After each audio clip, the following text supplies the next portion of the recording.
It is incredible, isn't it? And how can you awaken? How can you have bliss in everything if you don't know, if you don't know hatred, if you don't know sadness, if you don't know severe, depression or anxiety, and then you get to experience the total opposite of it. But without that duality, people say, we just want to move out of duality into this one state. That means you're not being human anymore. That's right. And this human experience, from what I understand, all other beings everywhere in the universe are incredibly jealous because we're the only ones that have emotions. Yes. And that's where the power is. Yeah. In the land of the forgotten. Yeah. That's what I call it. Yeah.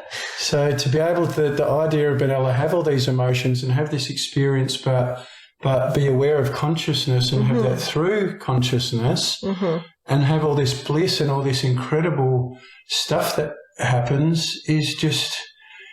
It's incredible, and every day for me is almost like a month, a year sometimes, and it's an incredible adventure. And if I passed over tomorrow, I'd be happy as a pig in shit. That's right. And that's what I like. That's what I started asking myself some years ago is if I died today at the end of today, would I be happy with what I did after working a 13-hour day on an oil rig so I can earn $200,000 a year, so I can go home and spend all that money trying to make up for the half the life I gave away, raping and pillaging Mother Gaia for corporate greed and my own greed? No. Yeah, that's right. And I did make the decision early on in this pandemic that if I had to sell my house, I'd sell my house. And I'm still of that opinion now.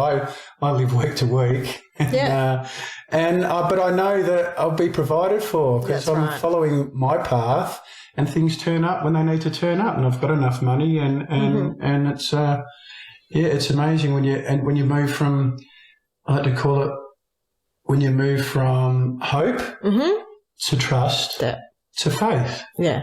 Right, so you hope something will happen, and it's great to have hope. Hope's a wonderful thing, right? Yeah. But there's no control there. No. You surrender. Right? Yeah, you've just given it all away. Yeah. I hope this happens. Well, you can't. There's nothing there and then trust, because you have these experiences, and you have these synchronicities that happen all the time, and geez, we all have lots of them, don't we? All these synchronicities. And then you have trust. You go, I trust in this now. I really trust in it. That trust is still, you have no control over that trust. It's just trust. Yes. Right? You're not in charge of that. You're not creating your own reality in trust. You're just trusting it'll happen. Right? And then you move to faith, where enough shit happens and enough synchronicities and enough things, manifestations happen that you actually have faith, and enough stuff happens in your meditations where you go off and have all these, wonderful adventures that you then have faith, which is total and completely, I now have full faith. It's taken a while, and I started in 2005 getting into Buddhism. It's taken me a while. That's okay. Yeah. And you go back and forth and same with the meditation. It's a bit like the schizophrenic that stops taking the tablets because they're feeling good. And then, of course, they stop taking the tablet and they go downhill and then they have to get back on it again. That's my analogy for meditation. And then I dedicated myself to it, and it really did take a dedication of meditating every day, really. And then the magic would start happening after 3 or 4 days, and then it just snowballs from there. Yeah, that's right. I completely agree. I think that, because we're being run by programming, it's important to have those sort of things to push through. So those practices where we're like, we need to be a little bit strict on ourselves because we're running so many programs, to be able to have that clarity and that awareness to break through the other side. Yeah, so it's really, really important. Yeah, yeah. So tell us what you've been meditating about lately. Well, interesting. There's been a few things coming into the field of awareness for me lately. A big one is like what you mentioned about manifestation. And when I referred to Bruce Lipton earlier, with that insight that I mentioned about the beliefs creating your reality, it also cracked open a whole other thing about manifestation in a way where identifying what your limiting beliefs are to be able to overcome them. Because, anything that we're already aware of, we're aware of it. And if we're still in this situation or position that we feel could be bettered or, life has more to offer to us, then there must be something preventing us from actually stepping into it. I agree with that because I've suffered from acute procrastination. I'm working through that. Yeah. Which is another thing that, I'm the type of person who doesn't like recipes because they tell me what to do, right? Yeah. And that's a very, very strong-willed person. And it's so beautiful, but as duality, there's also the other side of it that can hold me back from learning things and from seeing what needs to be transcended or overcome within myself. And that's a whole other journey in itself. And so it was a bit of a releasing a little bit of the tension in that, okay, there's information out there that can be brought into my field to, I don't like the word better, but to transcend my reality into a more evolutionary process. And so it's just because I've really had lately just over and over again is that everything must be transcended to the point where, and I mean, some people might disagree with this, but that's okay. Even peace must be transcended in that you get to a state of peace and you can sit there and that's fine and that's beautiful. But then you start to be lived by the divine. And you have a purpose and you have this incredible will inside you to do and to be of service and to help and to provide and to excel. And it's just this amazing, it's like puberty. It just happens to you inside that you just can't control it, basically. Yeah. I feel it is like expanding. Yes. It's like, and I have these meditations and I do a lot of energy work. I realise I draw the energy down from the sun, down into Mother Gaia. And so a lot of the time my intention is to, because I can reach this state of incredible bliss and euphoria very quickly. I'm very good at it. But my addictive personality, I can be out, and I now realise, because I do everything by intuition, same as when I play music, never took a lesson, never did anything. I don't know what even half the chords I'm playing are, but it works for me, And same with this. So there's so many spiritual rules and everything. So you've got to do this and do that. And then you're just taking on someone else's idea. So they're good for guidelines for checking out. But to just go into my own mind in that deep meditation and just let whatever happens. And then you get all these realizations and things come to you and that sort of thing. Absolutely. And that's the big thing that I've been feeling lately is the transcending of that, because, we can follow a guru. I heard a story about this guru who, and I don't know if they're all like this, but the guru will pass on their teachings and their experience to the disciple. Yeah. The disciple then, if he has the teaching to be a guru in him, he will then pass on his experience and his teaching. And the reason why it happens like this is because everything is evolution. And so listening and hearing some, say like the Taoists, there's a lot of beautiful wisdom in these ancient texts, and I'm not going against any of that. But to follow anything to a T, I believe will hold you back. It's the recipe. How do you make a new recipe? How does anyone make a recipe without not following the recipe? Yeah. Right? Exactly. How do you need come up to with chuck things in. That's right. How do you make a recipe, a beautiful new recipe, a chef or whatever, by following someone else's recipe? Right. And to me, that sort of sums it up a pretty good way, is, don't follow the recipe. And it's almost like you've got to be, it's not confused, but to not hold on to beliefs, to be open to anything to happen, because when you do meditate regularly and you get in this deep state and you just allow whatever to happen, incredible things happen. That's right. You get when you manifest, when you imagine. And you can imagine properly, you get manifestation. So I'll give you an example. I've started doing group meditations recently, facilitating them at my Monday night community, conscious community circle. And I first started that I thought, how am I going to start doing meditations? I didn't quite have the confidence to do it, even though I have no problem speaking in front of people, but I knew it was something I wanted to do. It came through me, Yeah. And because I've had these incredible experiences myself, and I wanted to share that and have other people to be able to put yourself in bliss and ecstasy within seconds. Yes. Is everybody should be doing it. Yeah, that's right, Yeah. So I thought, how do I, I want to do that for other people. I love playing music, entertaining people, because they get all happy and joyful and stuff. And it makes me happy and joyful. It's an exchange of energy. Yes. So we were doing these circles down the beach, and I imagined, and it was just an imagination. It was a daydream. It's not like I manifested this, right? I'm going to sit down and manifest this. That's not how it works for me. It actually happens when I'm not trying to manifest. Yeah. So I have this daydream and this imagination of doing this beautiful meditation, which I didn't know what it was going to be, down at the circle.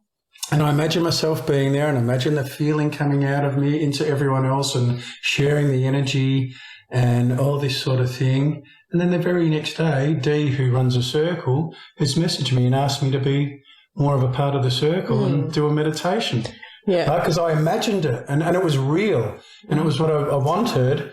And that energy went to her, or however it works, and next day, bang, spiritual synchronicity. Yes. Actually, on that, I'd love to share something with you. So this was an insight that I received earlier this year, and within me, it really reigns true, right? But I also am very aware of being aware. So I can't have anything as concrete truth, okay? Because otherwise, if I know, I can't learn. Now, the insight was there's no manifestation. You're actually just tapping in to the future before it arrives. So basically, if I use, like, your example's really good. I did a Dr. Joe meditation in January of 21, and I was living in Queensland in a camper trailer in a shed. And I had this vision of me in front of this, like, window that was like a point, so like a triangle, right? And I was meditating in front of this window. And I was like, oh, wow, that was a really full-on vision, right? Yeah, it's not many triangle windows around. No, well, right? So I drew it, right? Because I was like, oh, this is interesting. Then the house that I now live at has this exact roof in the triangle, and that's my, like, meditation room. And so at the time, I didn't really think too much about it. I was like, whoa, this is the room from my vision. That's incredible, wow, I must have made it happen. And then it wasn't until I was watching the sunset from the balcony, and I said, oh, it would be cool if the sun set right on that little tiny piece of sea that I can see. And 1 month later, it did. And I was like, okay, there's something happening here. Now, am I making it happen, or am I tapping in to what's already on its way? It's very interesting because, looking into the future, I was like, anything is possible. All probabilities and all possibilities exist in the future. And then I think we can have these manifestation, these dreams, but then, of course, it depends on our free will and what we follow as to whether they happen or not. Because I think then you're presented with all these opportunities to keep following that path and following that flow. Yep. And we may follow them, we may not follow them, because we always have that step sideways, that step backwards, and And yeah, that's really interesting. That and you have this manifestation, and then you work towards that. But if you do it with blinkers on, and so I'm going to do this, this, and this to get to that point, it doesn't. For me, it doesn't work. I've got to do what feels right and follow that. You know? Yeah, because it's like, to me, it's like the control thing. So when when we say about I'm going to sit down, I'm going to manifest, and this is going to happen, as you experienced, just like me, it came to you. You didn't sit there and create it. And so this is the most beautiful thing, because it's basically allowing yourself to be lived in that way, because the universe has the greatest, most expanded probabilities and what can we say? Like, I guess, better than you can imagine future, right? You can't even fathom the amazingness that it can have for you. So if we surrender and allow it to just unfold without trying to control it, then there's only one way you're going to go. You make a great point there, because that leads us to expectation of outcome. If you have a manifestation of something incredible, and like me to play a big concert somewhere, you know, with my favourite artists, and that sort of thing, and I manifest that and keep manifesting it, that may happen. But the universe may have better plans for me. That's right. You know, and I'm chopping them out because I'm just totally focused on this one manifestation, and setting, okay, I'd love that to happen. Obviously I would. But I'm not allowing I'm getting ahead of the universe. I'm getting ahead of myself and getting ahead of the universe and ahead of everything, and not allowing other magic to happen that may happen in a more spectacular, incredible way, because, you know, our higher self and our soul family and the universe wants what's best for us. That's right. And our free will is what controls that, because no matter what you think and what all the magic in the world, your free will can change it in a second. Yeah. That's right. And every possibility exists. That's right. And so it's really incredible to surrender. And so, say, for instance, if you were in meditation and you organically, without doing it yourself, saw yourself playing on stage with all those people, well, then you're just going to surrender and allow that to happen, aren't you? You know, but when it's our conscious human self that's going, I want this because I want it, and that's when you're going to go, well, you might tunnel vision to get there and miss out on something way better, like having your own show or whatever, you know. Yeah. So, yeah, it's very, very interesting. And then that brings us to intention in your manifestation. Yeah. So I can, try and manifest $1 million yacht. You know, you see all these things on Facebook and everything that are you know, learn how to manifest in 3 days, get what you want, and money and all this sort of stuff, you know. But from my experience, and I manifested all things, and I'm manifesting other things and that sort of thing, but I don't have expectation of outcome, because, to be honest, I love my life the way it is now. Yeah. But we all have the shadow in our lives. We all have have those anxiety and depression, not depression. I don't really get it anymore. It's because I'm an empath. I'm not sure where it's coming from.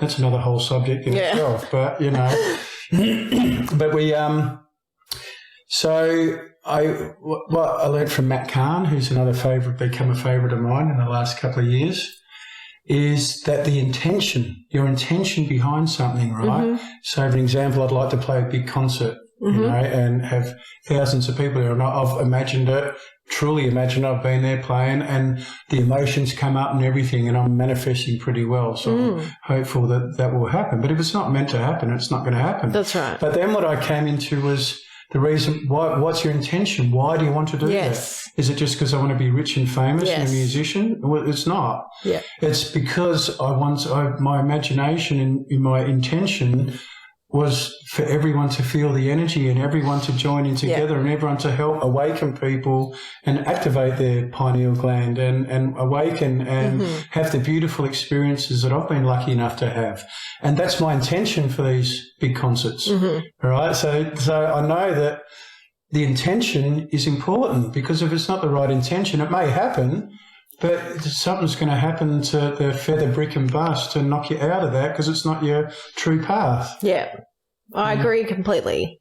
And that's why, personally, I'm feeling like it's, for me, about surrendering and being lived by the divine will. So it's almost like, okay, looking in my awareness and just being in a state of awareness, basically, to see where I am being led. Just like you messaging me to come here today. And it was just sort of like, that's really interesting, and just seeing everything as a beautiful divine gift, even if I don't understand it, even if it hurts a bit. And, and then just trusting and going, I know the divine has an incredible plan for me because we are one of the very few people that are at this level of awakening, and it's not for nothing.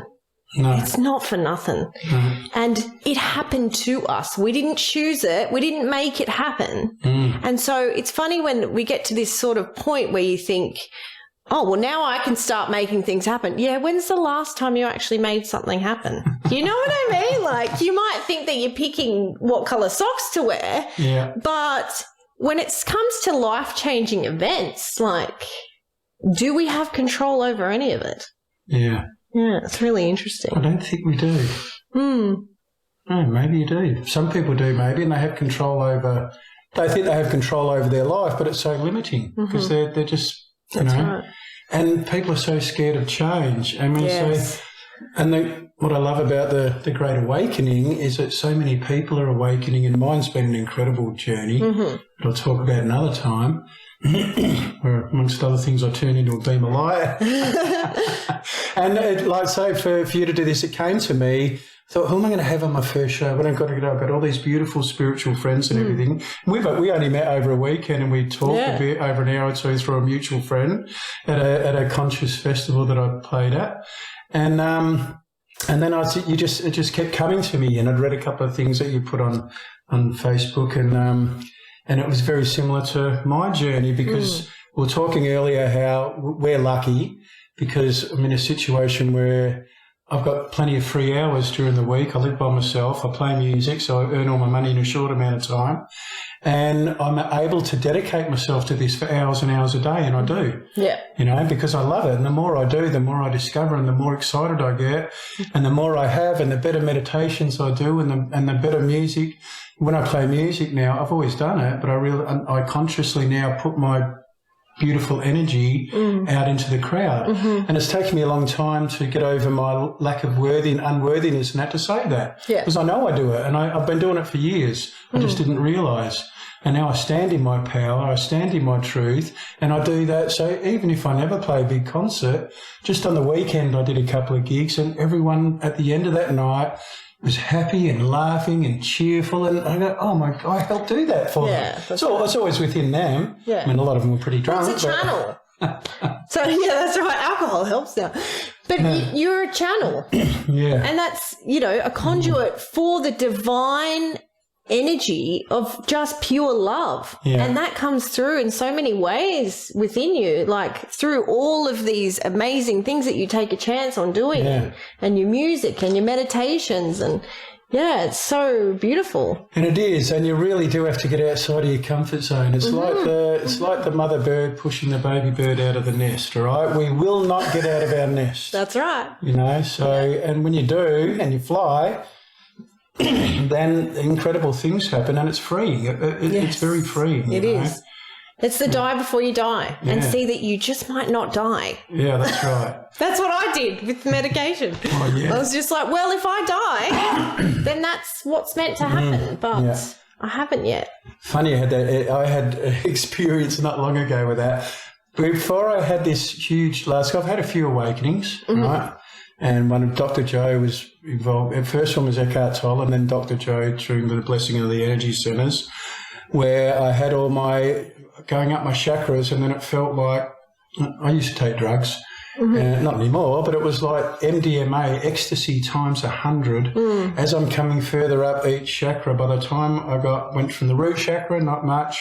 Sacral felt really cool. By the time I got to the solar plexus, I was having this incredible writhing ecstasy that I can't describe. It's like my body was liquid joy, liquid ecstasy, right? And then I got up to the heart and it's going, oh my God, and I'm just going, I'm in my cabin and I'm making all these noises, I know, because I've got headphones on and you can hear the bloke next door fart. So, and then wondering what they're doing, I'm going, like this, right?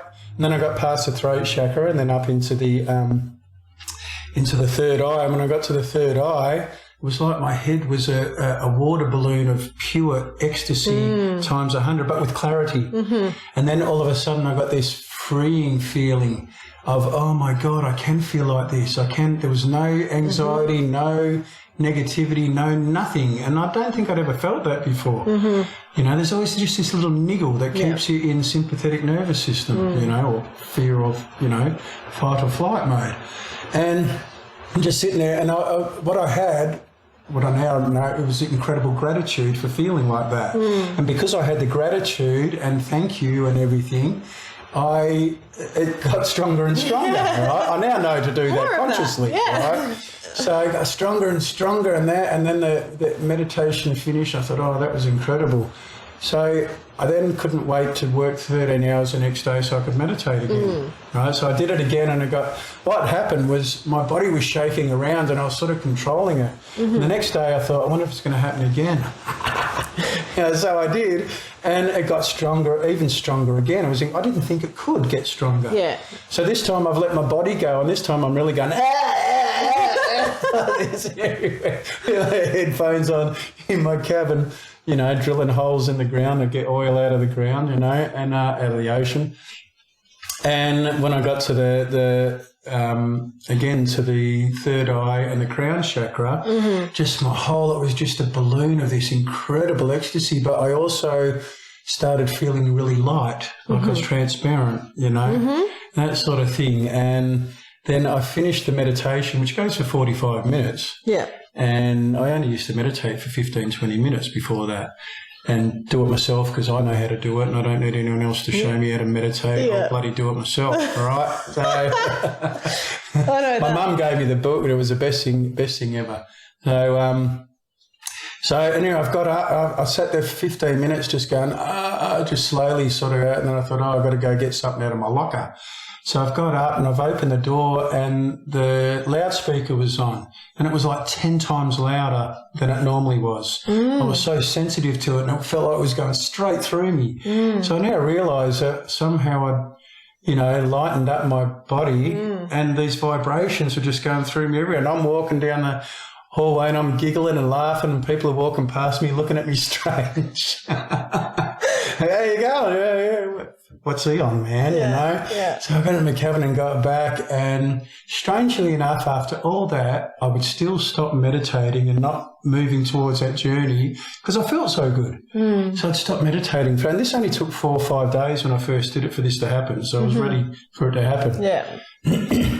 So, and that was the incredible part. Another incredible part of my journey was to go through that and just have this realization that I can be pure love. I can have this pure unconditional love, joy, peace feeling that I'd never had in my life before. And that was my impetus to just keep going for it and going for it. And that was about 2019, I think. Yeah, something like that. Yeah. Yeah, it's incredible, isn't it? It is.